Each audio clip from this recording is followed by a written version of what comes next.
Hello and welcome to the complete guide to the Victory ranges and families with him, Martin Kidd. And him, Chris George. And in this video, we are looking at the Copper series. Also available as a compact head. Yeah. For those people who don't know, exactly the same functionality. It just comes essentially in a wooden sleeve. Yeah. And then we've got the Deluxe versions, which have a few more features. There. We've got the Deluxe head over there. Yeah. We've also got the Deluxe combo as well, haven't we? Yeah. So if we were to take a step back in Victory history, can you talk us through how the Copper came to be? I would, if I was at a show, an exhibition or something like that, often people would come along and say, do you do anything like an AC30? We should at least give it a try and see what we think and see how we'll go about it. And that's really how the Copper was born. I did try some wacky ideas and gave up on those fairly quickly because they were a waste of time.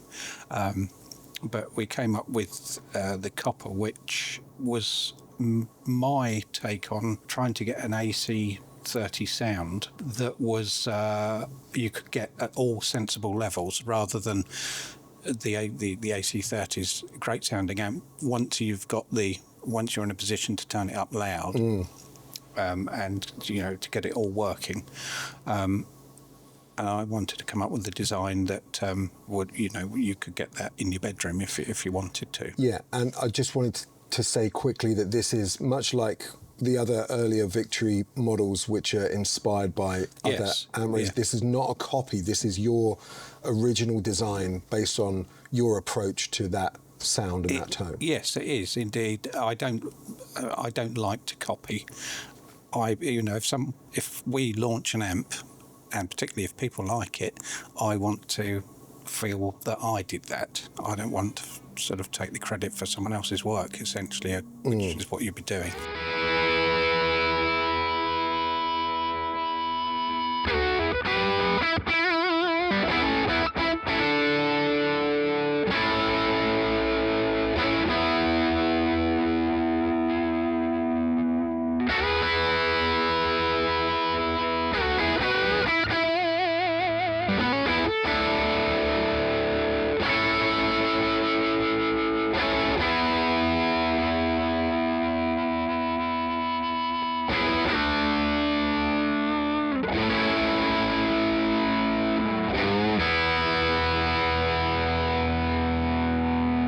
We had to look at the various iterations of an AC30.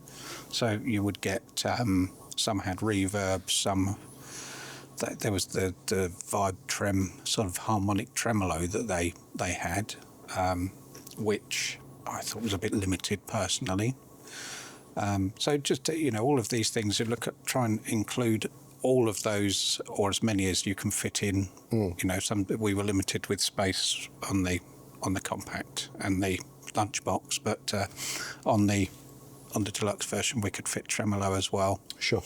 But a tremolo that was more versatile. So it could be tremolo, or it could be more the vibe trem thing. The reverbs digital in the case of the lunchbox, because we were limited with, of course, space, and a spring being too near a transformer is going to pick up all sorts of hum.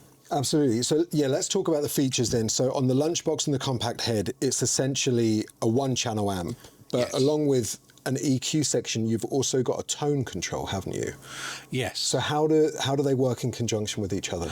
The tone control is a nod to the top cut on an AC. So, but it works the other way round. So ours works so it gets brighter as you turn it more clockwise, as you would expect it to. Whereas it did the reverse on the AC. On the AC. So that's what that does. So you can get yourself a sound and then tailor the overall brightness with that final, like a presence control really, but it's works differently. It doesn't boost the high frequencies, it cuts them. Sure. And that's in the power stage. But otherwise the tone stack is similar to an AC30. It's a little bit different because it has a mid control. Albeit a subtle mid control, it's in there.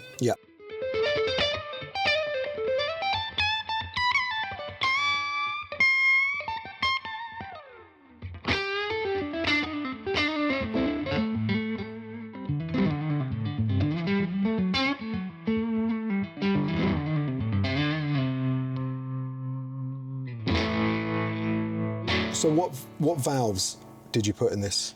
We used in the preamp and the phase splitter, which is part of the power amp, really, two 12AX7s and an EF184, which is a pentode. So it's a bit like some of the AC30s and AC15s had an EF86 input stage. Right.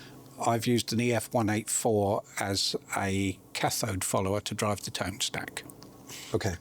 Because it can handle a lot of current, etc. And it's also kind of green, if you will, because there's lots of these. Knocking about, people have got loads of stocks, but they're very rarely used these days. And then the output stage is EL84s. Okay. And I did something slightly different in that the biasing for full power, the biasing is a combination of cathode and fixed bias. Okay. Or grid bias, some people refer to it. And then in low power mode, it's purely cathode bias, when you're down to about 12 watts by that point. Yeah, and full power is 35 watts? Thereabouts, yeah. yep. And low power, as you just said, 12 watts. Yeah.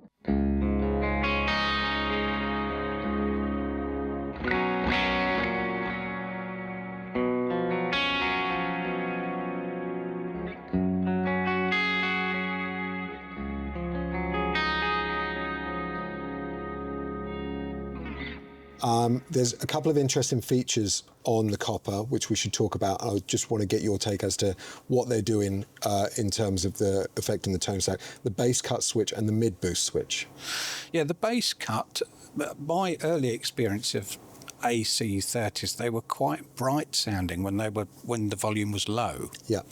But that is part of why people would buy this kind of amplifier. So I wanted to make that available at least, and then have a fuller sound for those that wanted it, for those that may have an AC and perhaps use some kind of pedal to fatten up the low end. And then the mid boost, the mid control is quite subtle on this, and so I wanted a way of, if we wanted to when we get some preamp overdrive, we get that from all of the preamp and the phase splitter valve for the power amp. And so to drive that, you need more signal getting through. Sure. In a nutshell. And so with overdrive, it's the sort of trebles and upper mids that you want. Yep. And so that's why that's in there. It's not a treble. It's not like a range master or something like that. Not a treble boost pedal, but it's it kind of targets those frequencies. Yeah. So that's why it's there.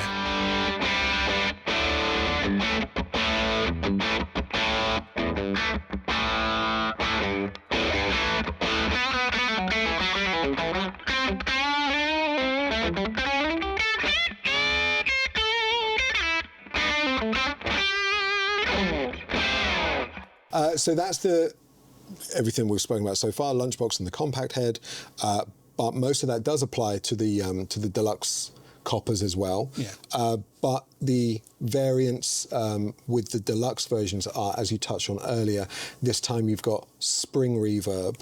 Yep. And you've got a proper valve-driven trem as well, haven't you? Yes. There's a low frequency oscillator in there that modulates the output valve bias, sounding a bit nerdy, but there's other ways of doing tremolo. So this one modulates the output valve bias. I believe on this, for consistency, I went over to a high voltage FET, MOSFET. Okay. Because then they all had the gain that you require to get it to oscillate. Valves can be problematic, and some, when you switch them on, they don't want to switch on, and things like that. So the other thing on the Deluxe head and combo, the output is still exactly the same? Still the same, yes. Obviously, you get more features, though, on the front panel. Yes, with the tremolo. And also what we did, because this is a spring reverb on the Deluxe, I used another EF 184 to drive the reverb. Right. To drive the reverb transformer. Okay.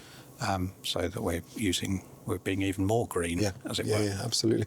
The only thing I would say is my experience with the copper, and this is probably one of the things we try and get across with anything, is we don't ever want to think that this is just targeted at people who just like the AC sound, because it also has its own character, it has its own thing, and it sits in the Victory family of ranges in its own right.